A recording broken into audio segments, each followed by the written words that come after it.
everybody. Hi, Janice. Now, tell me this. Have you ever made a plan? Why don't we make a plan now? What about a plan for a special day out? Well, first of all, if we're going to have a day out, we're going to have to get up out of bed. So, once we're up, we could have some cereal, or we can have some toast. What will you choose? You can make the plan, it's our plan. You can choose cereal or toast. What do you think? Nothing? You don't like breakfast? Well then I get to choose. You gonna choose before me? Toast. Do you know what? That's what I was gonna pick. So we'll have toast, so we don't need this. Now, next we could go somewhere really nice. We could bring our buckets and spades and we could go to the beach. We could dig a great big hole. We could make sandcastles and we could collect shells. Or we could bring our wellies and go to the forest. We could splash across stepping stones in the river. We could jump in muddy puddles. What would you choose? The beach or the forest? The forest. Okay, so we have to remember to bring our wellies, okay, but we don't need these. Now, after we've done all that, we might get a bit hungry. So we might need to bring something with us to eat. We could bring a barbecue and some sausages. Great sausages for lunch again. So we could have barbecue and sausages, but that would take a while to cook. Maybe we'd be too hungry, we couldn't wait for that. So maybe we'd rather have some sandwiches. So what's it going to be? Sandwiches or sausages? Sandwiches or sausages? A barbecue, right, okay. So we'll have to bring the sausages with us, but we don't need the sandwiches, right, okay. Now, phew, getting tired.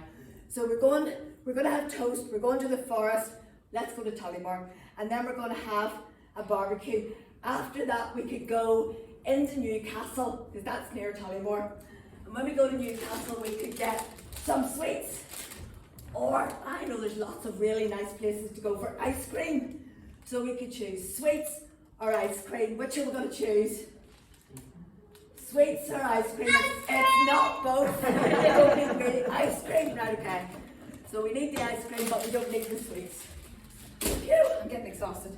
Now, I think we'd be tired after all. It might be time to go home for bed.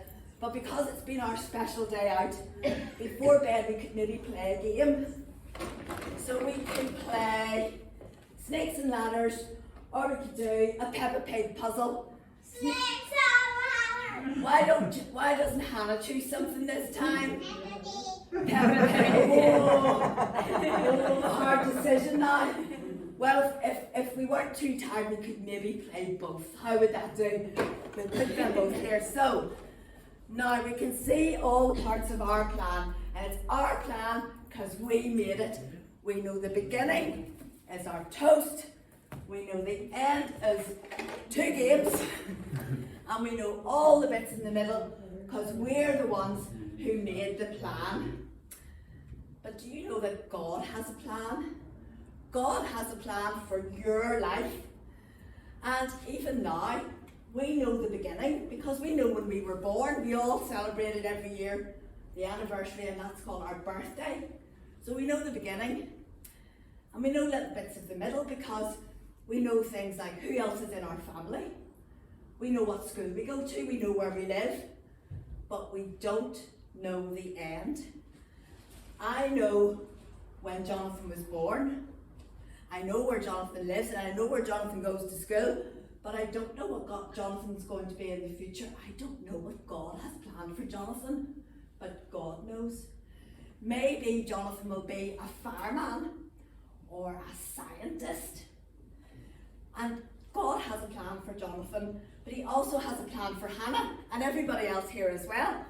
And we don't know what it's going to be. Maybe Hannah's going to be a teacher like her mummy. Or maybe Hannah would be an artist. We just don't know.